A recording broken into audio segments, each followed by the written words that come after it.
जगन्नाथ सांग माने my kitchen by Sumita channel को आपण मानकु बहुत बहुत स्वागत। आज मु आपनक पई पाळो छरार रेसिपी आंची। एटा ना खाइबा को बहुत टेस्टी सांग माने आउ एहा को जे कोनसी पूजा पर्व एवं खाली दिन रे मध्ये बनै की खाइ परबे। पेट ठंडा और बिल्कुल भी दिन तमाम भोक लागबनी। तो चलंतु एही पाळो छरार रेसिपी जानिबा। मु या बहुत ही इजी प्रोसेस रे बतैछि सांग माने। मोर आशा आपण वीडियो को देखि निश्चय बुझि परबे और वीडियो को लास्ट पर्यंत देखिबे। जदि वीडियो भल लाଗୁଛି निश्चय रूपे कमेंट करेंगे। तो चलतु यार रेसिपी जानिबा। प्रथमे गोटे बाउल नहीं से दे मेजरिंग कप रे मापिकी हाफ कप नहीं पाळो आपण जेकोसी गिना कप ग्लास नहीं पारे। एथिरे जेहेतु हाफ कप नहीं पाळो से गोटे कप दे देछि पानी। या स्पून रे भल भाव तल ऊपर घांटी दबा। आपण चाहिए हाथ रे भी ए भाव में कौन करेंगे ना जो गुला गुला थी हाथ में भल भाव में मक्ची मक्चिकी पूरा प्लेन करदे। तो पानी रे मिसीज तापर आम गैस ऑन करी कड़े बसेबा। जेहेतु मुझे हाफ कप नहीं से मुझे 3 कप दे देइथिली पानी आ टिके सैंदव लुण नहीं। जेहेतु ये पूजा पर्व में खाऊे आप खाली दिन में खाती नॉर्मल लुण दे पारे। तो पानीटा आमर फुटी सारा पर आम कौन करवा जो ये गिनारे जो थिला माने बाउल थिला या भल भाव में फेंटी दबा बसी जाइथिबो। तो फेंटी सारा पर आम गैस फ्लेम को लो करके भाव में ये पाळो मिशा पानी को एथरे दे दबा। आउ गैस फ्लेम को लो करके आपण कौन करेंगे ना या कंटिन्यूअसली घाटिबे। जदि छाड़ीदेवे यह गुड़ा हो तो कंटिन्यूअसली घाटिला देखु यार बेटर टी केते बहलिया हेलानी। तो एबे हमर इटा पाळो झरा करबा में परफेक्ट अच्छी।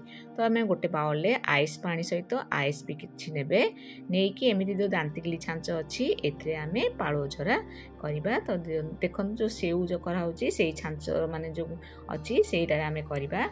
तो कर सारा पर एमती बंद कर देछि भल भाव में। तापर आम गरम गरम थी ही यहाँ आपण करेंगे सांग मैंने। जदि ठंडा हो पाळो झरा आम बिल्कुल भी तल को खसबनी। तो पूरा गरम थी आप देखिए करेंगे केयरफुली भाव में। तो गरम गरम थिला मुझे प्रेस करी कली देखूँ मुझे देखा आपको कि भाव में करेंगे।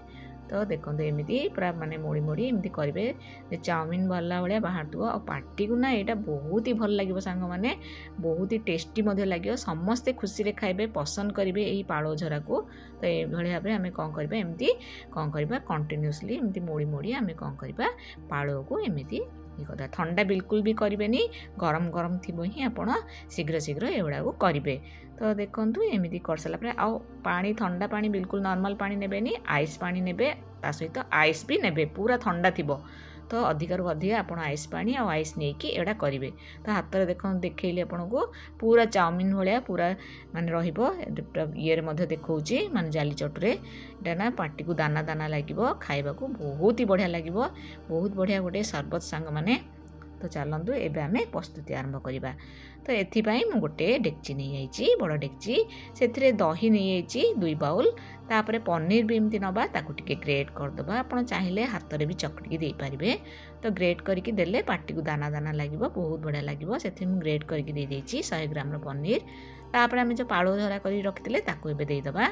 देला परे मु सैंदव लुण आम माने जंतुणी कला देइथिले एबे देदबा टेस्ट हिसाब रे देकी भल भाव में आम कौन करवा या मिक्स करदबा। तो देखो एमती तल ऊपर करके आम भल भाव में मिक्स करदबा।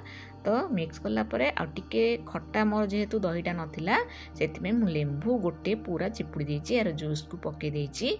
तो पकेवा द्वारा ना बहुत ही बढ़िया टेस्ट लगता है। तो एबे आमे चीनी भी ऐड करदबा। आपण चाहिए चीनी को स्किप मध्य करेंगे किंतु चीनी पकेवा द्वारा भी टेस्ट लगे।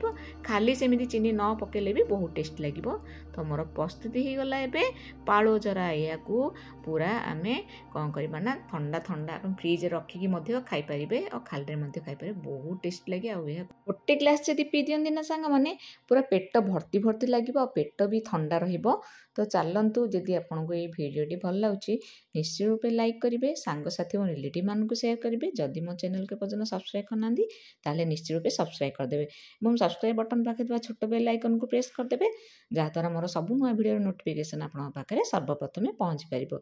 यदि इंस्टाग्राम फेसबुक रे देखुं सुमित्रा मिश्र मोर आईडी निश्चय रूपे फॉलो करेंगे। जय जगन्नाथ धन्यवाद।